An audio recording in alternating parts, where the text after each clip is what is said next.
time for Helping Seniors of Brevard here on 90.3 FM. Let's introduce the host of the show and the executive director of Helping Seniors of Brevard, none other than Kerry Fink. And you know, Kerry, going way back into radio history, there used to be a person who had a nationwide morning show called Don McNeil and the Breakfast Club. So with our music that we're playing, we might call this Kerry Fink and the Lunchtime Club or menu or something. I love it. It's great. You know, I was just smiling because, John, how many times do we talk about the fact that everybody who comes in the studio, they hear the theme music and they just start bouncing right along. That's right. And so you have Jim Votro in there dancing along. And then I was thinking it's so good to have our good friend back in the studio because this is actually the first time, I guess it's been a couple of months with Bill. Bill has been traveling and then been very busy in the work that he does. But we're talking about our longtime friend, Bill Johnson, board certified elder law attorney, Bill Johnson with William A. Johnson, PA. And I noticed Bill is dancing to the music too. So it's we love it. It's just good. It's just good. So welcome to the Helping Seniors radio show right here on 90.3 FM, WEJF, online at WEJF.net.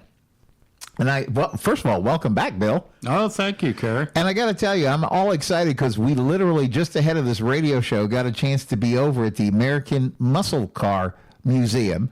And if you know why we were over at the American Muscle Car Museum, you know that is tied into our Helping Seniors Car Raffle fundraiser, which all winds up on the last Sunday afternoon of October. So literally just a few days from now, we're going to find out who the winner is of the 9th annual Helping Seniors Car Raffle. What a day we're going to have over there. We're going to talk a little bit about that. Our serious topic today is we want to talk about long-term care planning. And in particular, I was going to ask and pick Bill's brain a little bit on things about what does Medicare provide in that and what does Medicaid provide in that. We'll get into some questions about that. Before we get there, though, I just want to stay on the car raffle topic because it is coming up. So, Bill, we were out there. It was Ashley Caswell, who's one of our board members, Tisha Hill, who's our treasurer on the board, and a gentleman named Carlos Cuesta, who is a home care agency called Synergy Home Care of Palm Bay and Melbourne. And we were just there because we wanted to go in the museum and film some promos so that we could be talking up the car raffle coming up. And every time we go in there, Bill, you've been in there, of course, many times. But every time we come back, like this was the first time I've been in there this year versus last year, and there's more cars. They got things rearranged. They got more double stacks, and now he's got some other collections there. He's got a huge collection of very valuable collectible model cars in there too to go along with the real ones. Oh, fantastic. Usually you start the other way around. Like, here's my collection of minis, and I'm going to then get a big car. But he's going the other way. He's got all the big cars, so now he's getting small ones, too. Yeah, and here's the funny part. I was thinking about this. You know, this was not lost on us. We say, you know, most of us have, if we have a home, we might have a garage, and maybe we can park one car in there. Maybe we can park two if we're really expansive. Maybe we have a 3 or 4 car garage. Well, that's basically what this is. This is Mark Pylock's garage. It's just he happens to have 500 cars in there. It's really incredible. And the only time you can go into the museum is when he opens it up to help charities like ours. And so this is our 9th car raffle, but every year he's been open, he's invited us back. We don't take it for granted. We're so grateful. They're going to set us up. So we're going to have a wonderful Sunday at the museum. It's going to be 1 p.m. to 4 p.m. Sunday, October 26th. And here's the fun part about it. So, of course, Mark springs for the soda, the water, the chocolate chip cookies and stuff like that. And, of course, makes the museum available so that we can all tour and see what kind of neat stuff he has in there. And let me tell you, they found all kinds of neat new cars. And it's just fun to explore everything that's in the museum. Even if you've been there before, there's stuff you have not seen. And then the other half of it is that our friend Bill Antonetz is putting together a huge car show outside. So there's going to be cars inside and cars outside. And Bill, get this, because it's the last Sunday in October, what we decided to do was ask Bill if he could get all his car friends to pull together a big trunk or treat since it's the last Sunday in October. And that's exactly what they're going to do. So we're telling kids, the trunk or treat, of course, is for kids. But if you get your ticket, you can bring 2 kids with you. at no charge. So that means grab those grandkids or kids or neighbor kids or whoever you can find, bring them on to the museum because they're going to have a great time seeing Mark's collection, but seeing the cars outside. And then on top of all that, they're going to be able to trunk or treat. And the best part is at the end of the day, we're going to draw a winner and somebody's going home with keys to a new car. Now, Bill, you have in front of you one of the flyers for this. We call it You Choose the Winning Car or Choose Your Adventure because there's 7 really neat cars that you can select from. Last year, our winner, Jim Newman from Cocoa, he chose the Chevy Colorado. It's a beautiful pick-em-up truck. And then the year before that, a lady named Diane Pelak was who we drew her name out of the barrel, and she chose the Mitsubishi Outlander. And along the way, we've given away a lot of different cars, but we give away a Kia Sportage, which is back in the running this year, to a gentleman named David Odahowski. We have some really great cars. There's the Mazda Miata convertible in there. There's the Jeep Compass Sport 4x4. There's the little racy Dodge Hornet, which is kind of like a really nice little muscle car in a compact package, and then there's even a Mazda 3 sedan if you just want to be a little bit elegant tooling around town. Bill, do you like any of the cars in the selection here? I like the Chevrolet Colorado. Yeah, I think that's kind of like a crowd favorite. We were talking, it was so funny because Ashley Caswell, she's always been Team Chevy, so she liked the Camaro back when we had a Camaro in there before they stopped making those. But then she was saying, I probably like the Chevy Colorado. And then Carlos Cuesta with Synergy Home Care, he was kind of like, well, I think I like that Dodge Hornet. And then Tisha Hill said, I like the convertible. I think I'd probably go with a Mazda Miata. But this fun of this is it's your pick when you win, when we draw your name out of the barrel Sunday, October 26th. So how do you get tickets? Well, number one, you could call us right now, 321-473-7770. We'll give you that number again because you want that number not only for the tickets, but it's also the Helping Seniors information line. And we're always there to try to help. Last year, we took 4,000 plus calls from seniors and families about everything that you can imagine, and we try to get them connected to resources that make a difference. But it's also right now the place you can call in and order tickets safely and securely by phone. So that number again is area code 321-473-7770. 321-473-7770. You can also get tickets online at helpingseniorscarraffle.com. So you can get them safely, securely, helpingseniorscarraffle.com. And so when you get that ticket, you've got your chance to win. You're helping the work of Helping Seniors, and you're going to be able to enjoy all the fun out there with us on Sunday, October the 26th. Another way you can get tickets is drop by any of the Boniface Hires dealerships, auto dealerships around the county, and there's a lot of good ones, and that's, quite frankly, that's where the cars come from. So great opportunity to see them up close. And then Bill Johnson, you have tickets at your office as well. People can come see you. We do.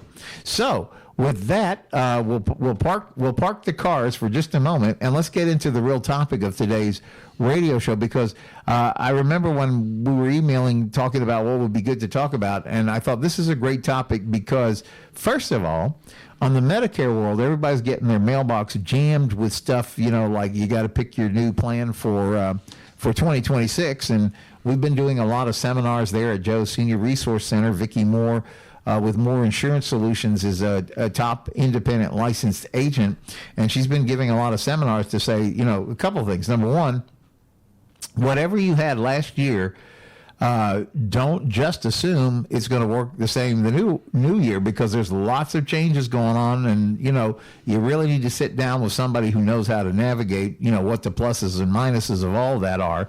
And so you don't need to call an 800 number. You need to call somebody who's local, like Vicki Moore or Kara Davis, who are with Moore Insurance Solutions. They're good people to work with. Jerry Hadlock is another person who's an independent licensed Medicare agent who understands all that. And you can sit down, talk to them everything about your coverages for, what your prescriptions you need, what doctors. You make sure they're in a plan. If you sign up for one of those Medicare Advantage plans, you want to be sure that you can get the care from the providers that you're used to. And you just can't assume, Bill, this year that everything worked the same way it did last, because there's a lot of changes, That is true. And then on top of it, what we really wanted to get into in today's topic and really kind of get some wisdom from you about is the fact that we get calls all the time that people think certain things are covered by Medicare, and they just aren't. Like, people will say, like, oh, I need some help with mom at home. Medicare should cover that. Or, oh, we wanted to know about, can we get mom a place to stay, long term? And they think Medicare does that. And the answer is it doesn't. Correct. And you have to start talking about Medicaid and things like that. And that's where this really gets much more complicated, because, Bill, you and I have done a lot of shows about Medicaid planning and things like that. And then it really becomes the importance of we call it getting your ducks in a row, but getting a plan together so you can do the things that you might need to do with all that. So, Bill, where do we dive into this complicated conversation? And I want to take us from kind of the top, because I think so often people just assume Medicare covers something until they get in the thick of it, and then they find out, like, oops, it doesn't. Well, I think the first thing we need to probably talk about is kind of like what normally happens in these things. Sure. Somebody has an accident, they have a stroke, heart attack, something along those lines, a fall, and usually they end up in the hospital. And when they're in the hospital, they get treated for whatever the particular ailment is. Now, when you leave the hospital, there are several different options. Yes. You could go home, you could go to an assisted living, or you could go to a nursing home. You could also go to a rehab hospital.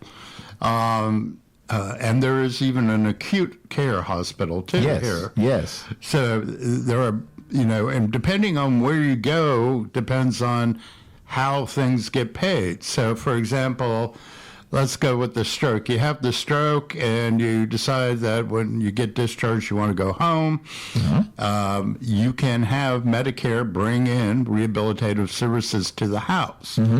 The issue usually arises that those are only for several weeks. Right. And then they shut off. And then you are left on your own to either buy your own care or, qualify for Medicaid somehow to get Medicaid. And when you're at home, there are a variety of different levels of services that you can get at home.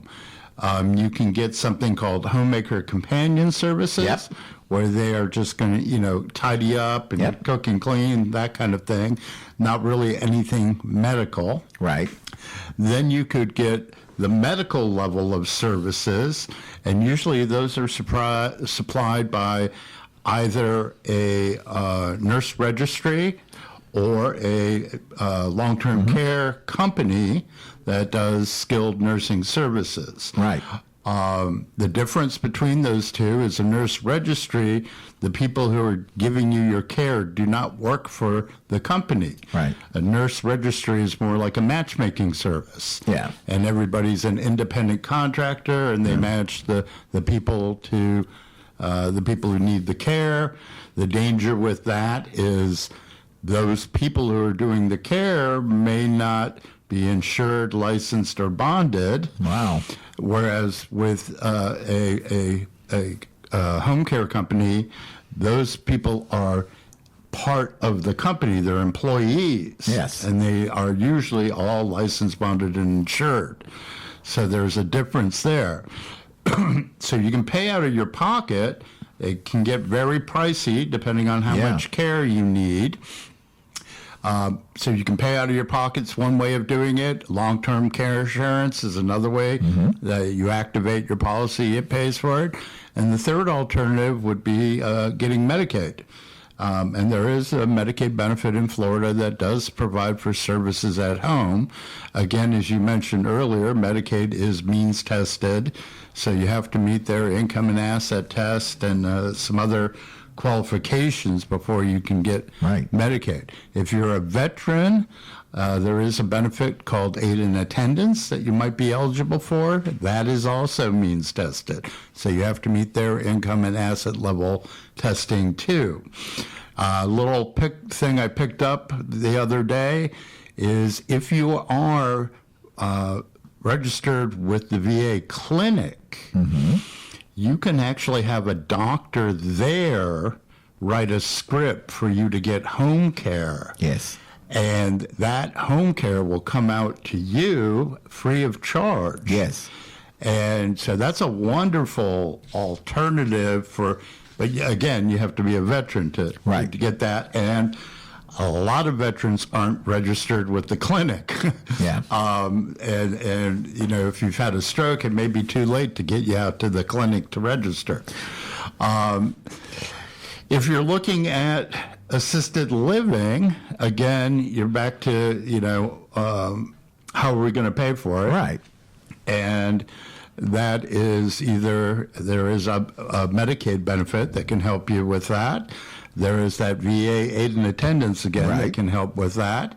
You can pay out of your pocket. I mean, most people don't know what assisted livings cost. It's about $4,000 a month for room and board, and then that, depending on how much assistance you need, they can tack on anywhere up to another $2,500. Yeah. And if you're talking about a dementia-specific assisted living, those are running over $7,000. Yeah. These days.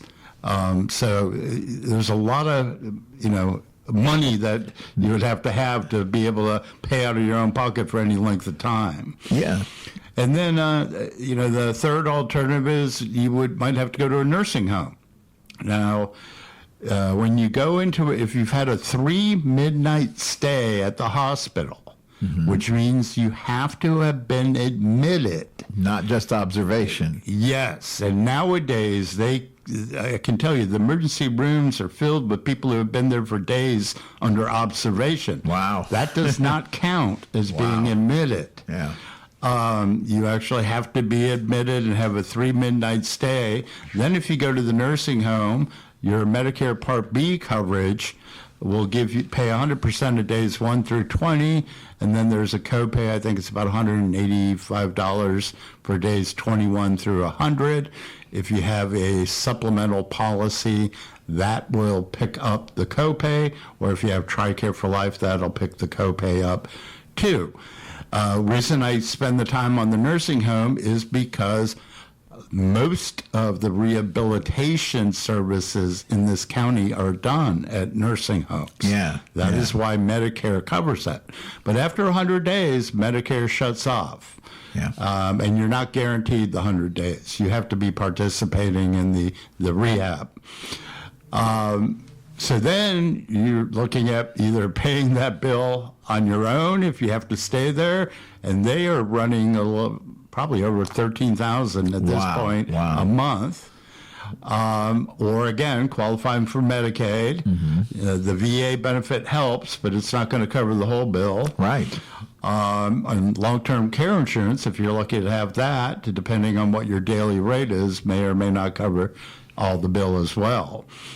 And then the last option I was talking about, if you need rehabilitation services and your insurance will let you go, you can go to a rehabilitation hospital. Yeah. We have Sea-Pines here locally that does that. You go there and they do intensive rehab, and that would be covered also by generally your Medicare Part B coverage for that. So those are some of the different options. Assisted livings, just so you know, have several different licensures. They have the standard license. They have one that is called limited nursing services, where they can do some nursing services. And then they have an OCC license ECC, extended conjugate care, that they can do almost everything that a nursing home does. Yeah. So depending on what your needs are, you have to kind of match that to what licensure the assisted living has.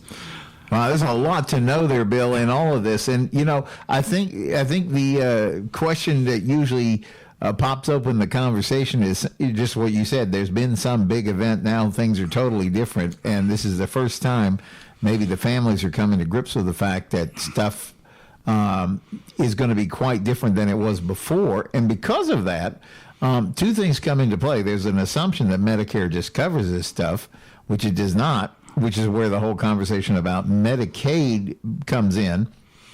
And then the second part of it, though, is the fact that it seems like for people when they're running into these things, you could just really run out of cash real quick based on the circumstances. And that's why, Bill, we've done so many radio shows along the way where we've talked about the importance of, Joe called it getting an aging plan. We call it getting your ducks in a row, but it's the same idea. It's basically just get your paperwork done now so these things are kind of like, you already have a roadmap in case something comes up, and you already have your paperwork to support that roadmap.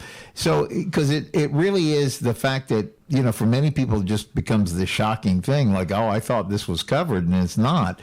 And that's what I really wanted us to kind of dig deeper into as we talk about, maybe on the second half of the show, a little bit into what are the things that we need to be thinking about that where Medicaid could help us, but then brings up the questions, if you're not qualified for Medicaid, how can you get there?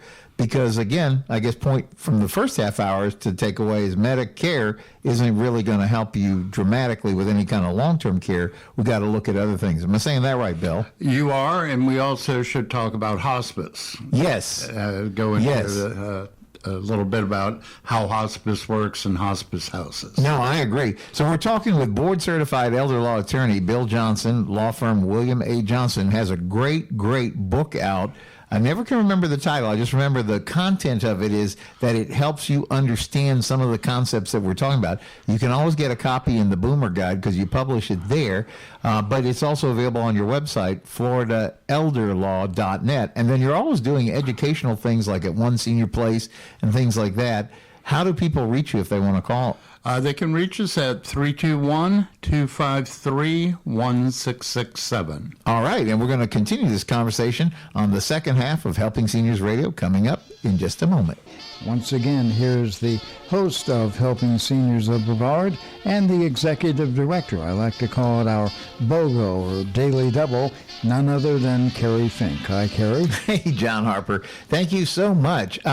Always good to be here on the radio, 90.3 FM, WEJF, lunchtime Wednesdays. And thanks if you're listening to us on WEJF.net, as many people do. And then thank you, too, if you're catching this as a podcast, every place podcasts are found, any place from Spotify to iHeartRadio to Apple iTunes, you name it.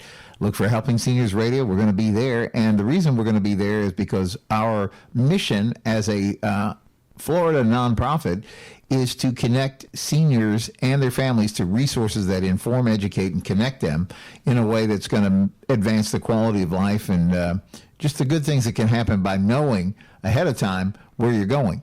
And so with that, so glad to have back in the studio with us board-certified elder law attorney Bill Johnson of William A. Johnson. And today, welcome back, Bill. We are talking about kind of the differences between Medicare and Medicaid and its relationship to long-term care. So a lot of people, we've spent really the first half of the show kind of dispelling an often held belief that Medicare is there to help with long-term care kind of medical stuff, because it surely is not. And we get calls, Bill, all the time from people who are surprised to run into that fact when, a crisis is happening. And so, again, if you missed the first half of the show, that's one of the reasons why we do these as podcasts. We put them out on the Helping Seniors website, which is helpingseniors.brevard.org. You can find them on our YouTube channel, wherever the podcasts are, the Facebook page, all of that. You'll be able to find good information, including listening to the first half of the show if maybe you didn't get to hear that. But, Bill, so Medicare is not really a solution that's going to help us a lot with long-term care. It may bridge into some long-term care, but that's about as far as it goes. So I wanted to actually spend this half of the show talking about some things that might help us there. But again, they're all things you have to prepare for and plan for. Oh, I totally agree. Yeah. So where do we want to dive in on this part of it? Well, let's start with hospice. We can talk about hospice. If a doctor certifies you having less than 6 months to live, you can be eligible for hospice. They give or they treat pain and palliative care, which means they make you comfortable, but they are not there to cure anything. Right. So they are just to make you comfortable during the dying process. There are people who, say you live more than 6 months, you can re-up the hospice.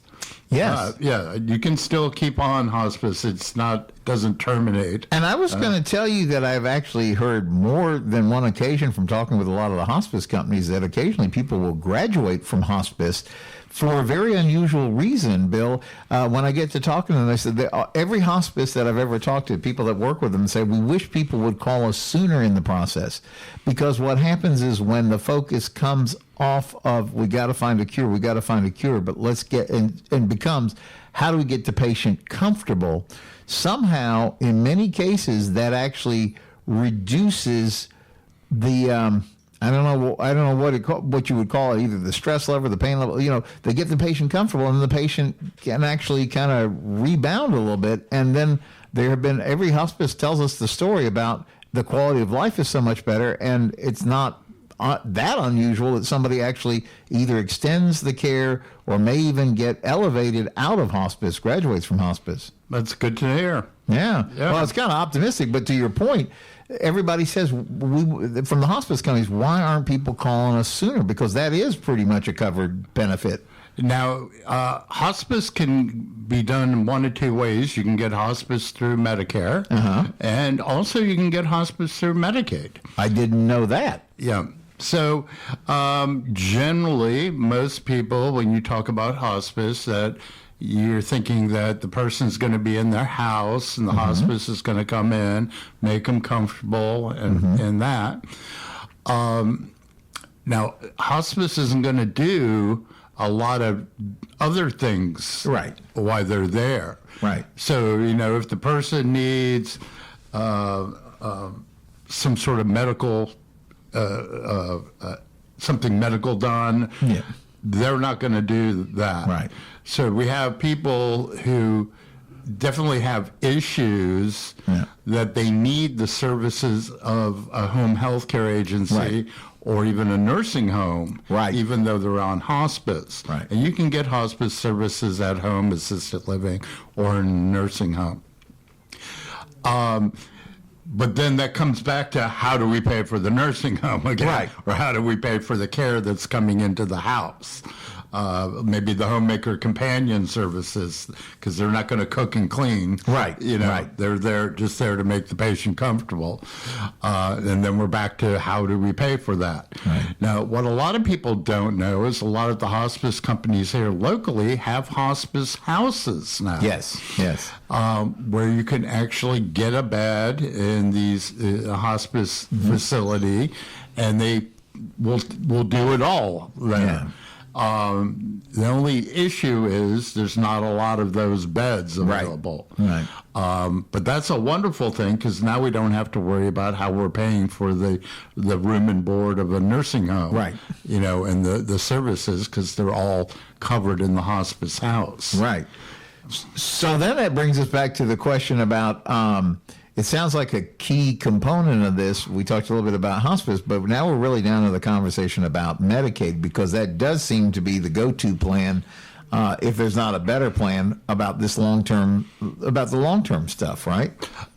Totally. We have, just for example, usually about 55% of the people in a nursing home are on Medicaid.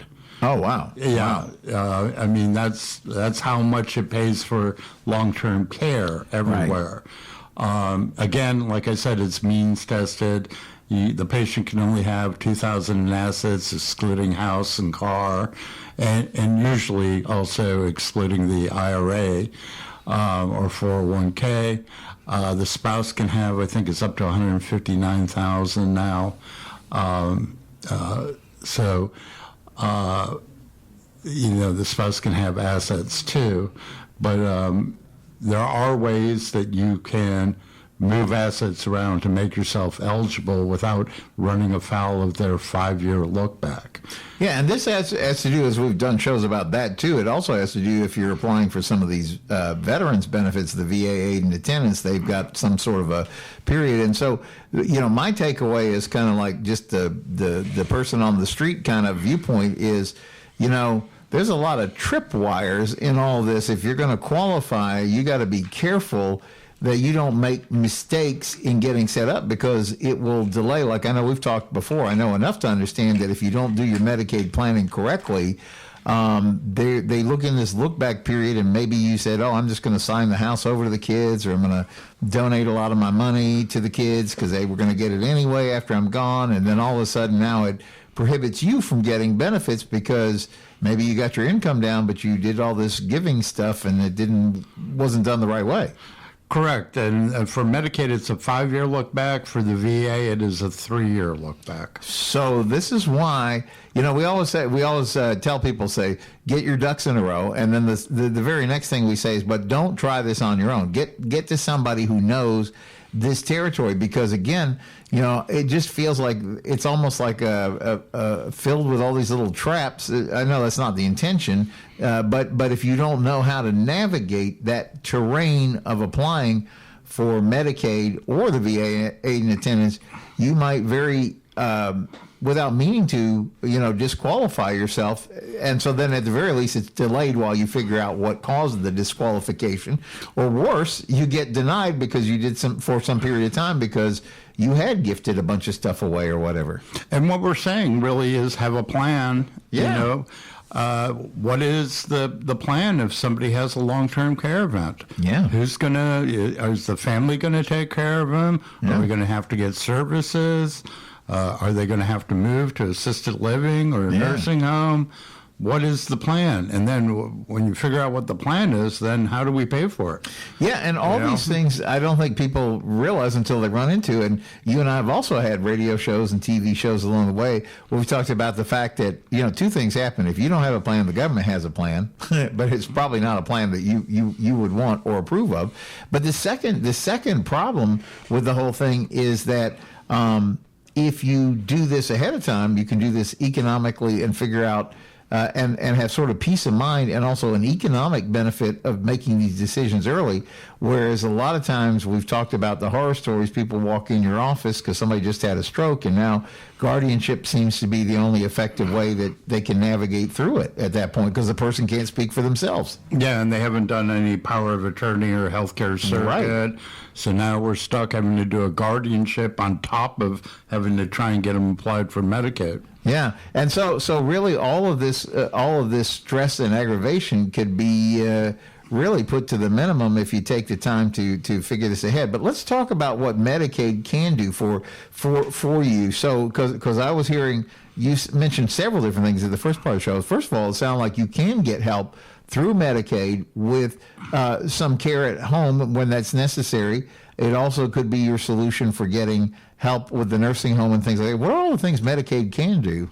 Well, Medicaid can pay for services at the home, services at an assisted living facility, or for your long-term care stay at a nursing home. So there's a lot of benefit to checking out what Medicare is able to do.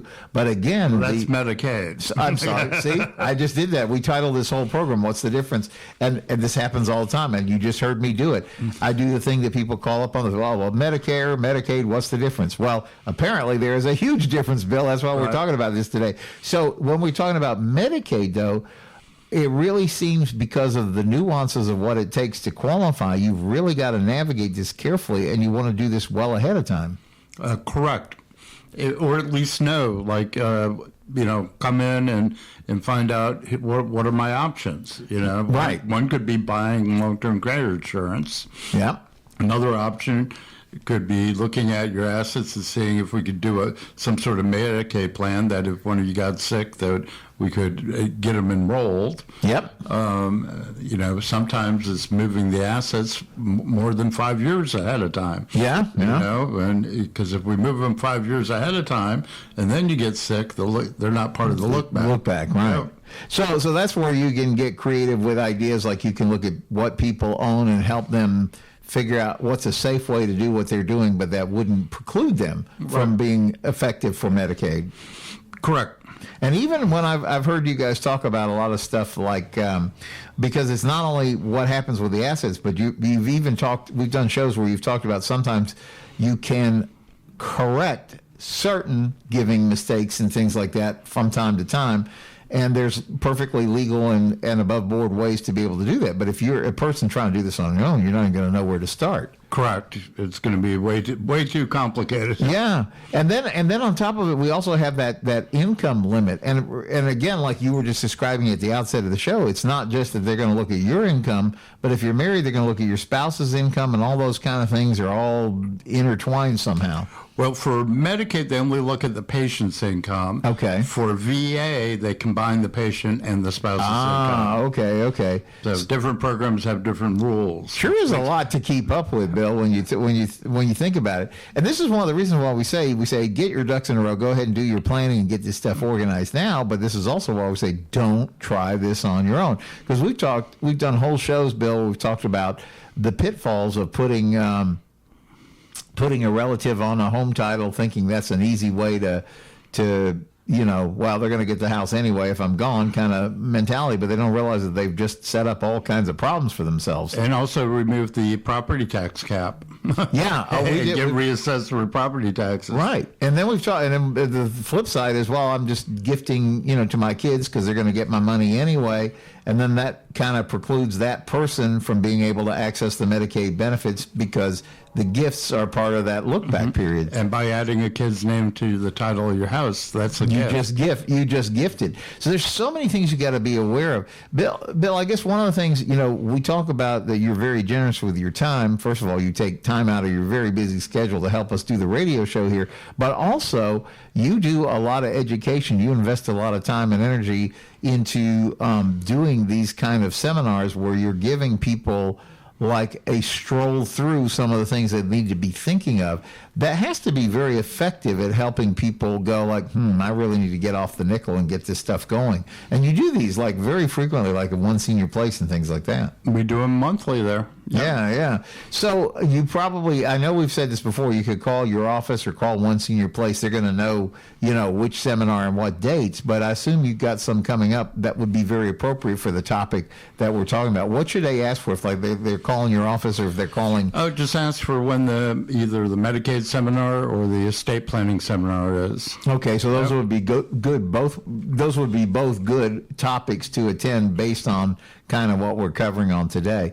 Because I really say we have this expression in the Helping Seniors world. Nancy Deerdorf, who's our director of development, she goes, what you don't know can hurt you. And boy, I'm telling you, like when we talk about some of this, Bill, you and I talked about. I remember we did a show. Just on the reason you want to get your paperwork done ahead of time, if for no other reason than how expensive probate can be, let alone time consuming.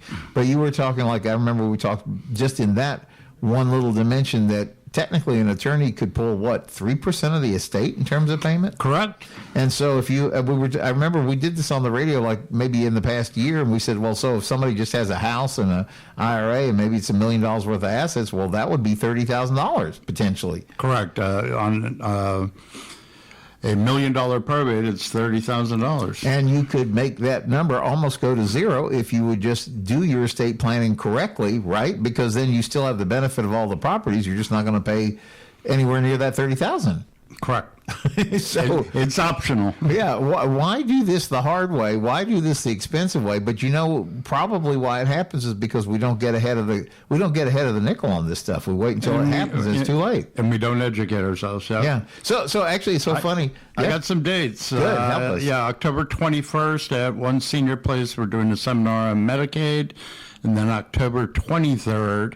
At One Senior Place, doing a seminar on estate planning. Yeah, and these are free, right? And were they like an hour and a half or something like that, or how long is the sessions? They're less than an hour. Wow. So you'll sit down, and they're free.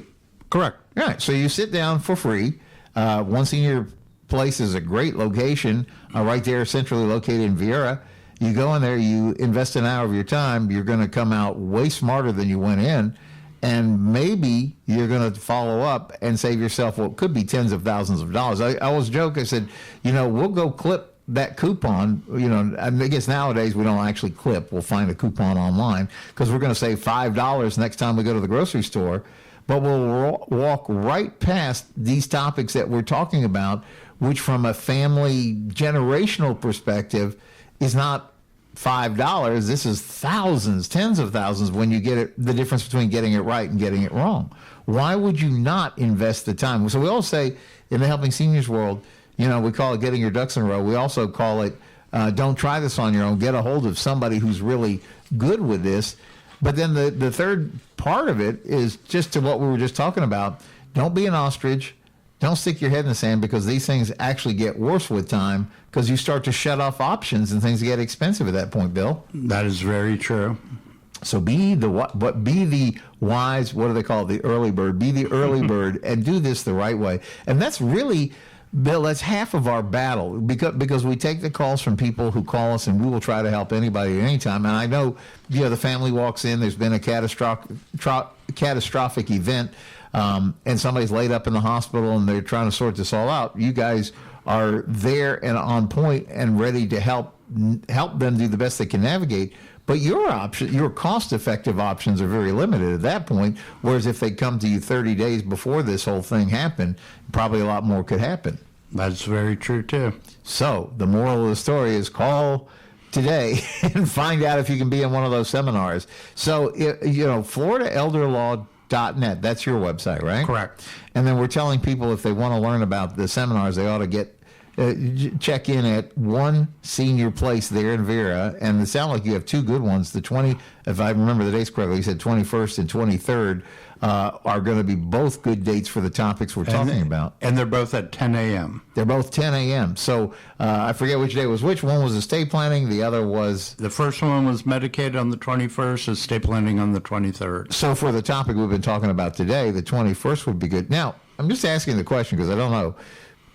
Would you pick one or the other, or should somebody really maybe attend both, or what's the best? Well, we pretty much do the seminars every month. Okay. So you don't have to take them back to back. You can take one month, and then you could wait and. But it's different topics, so it would be appropriate to study.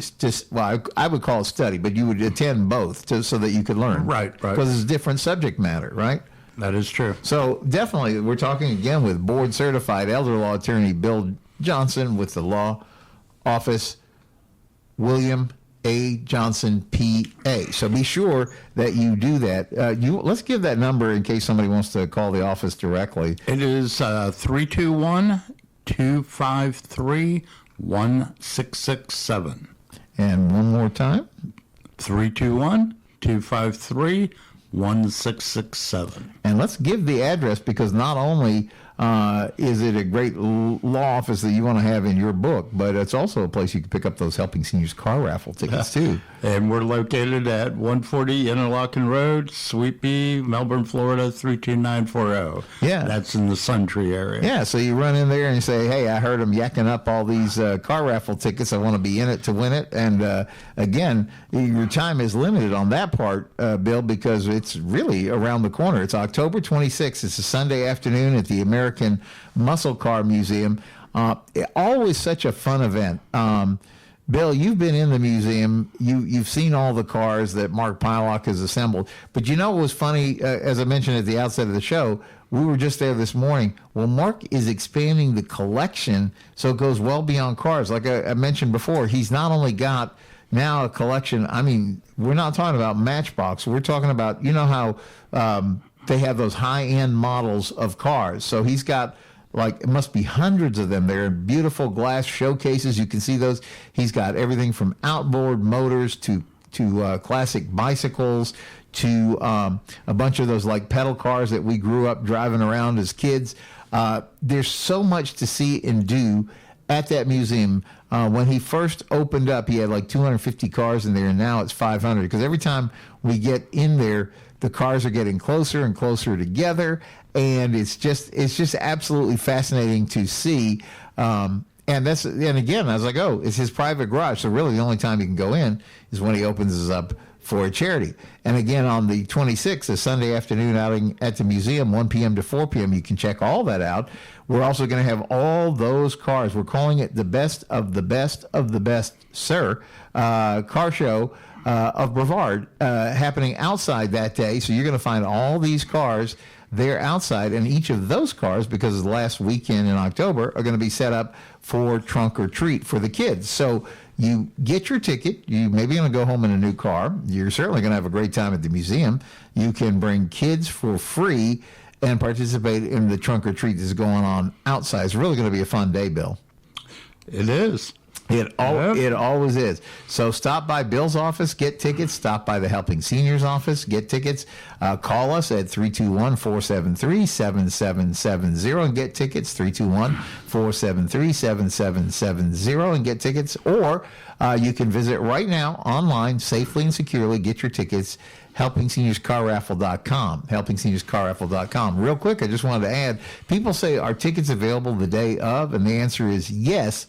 You absolutely can get tickets right there at the museum that day. Why do you want to get them ahead of time? Because you skip the line. You just get to breeze on in. We'll get you your wristbands and get you going, and you can have just a great afternoon. And maybe by the time that day is over, you'll have keys to a brand new car, Bill. It's going to be fun. Yeah. All right. Well, thanks for joining us today, Bill. Well, that's about the time we have for Helping Seniors Radio this week. Always great to have Bill in the studio. We learn so much every time, and we are looking forward to the Helping Seniors Car Raffle Sunday, October 26th. Be in it to win it. We'll see you next week right back here, 90.3 FM.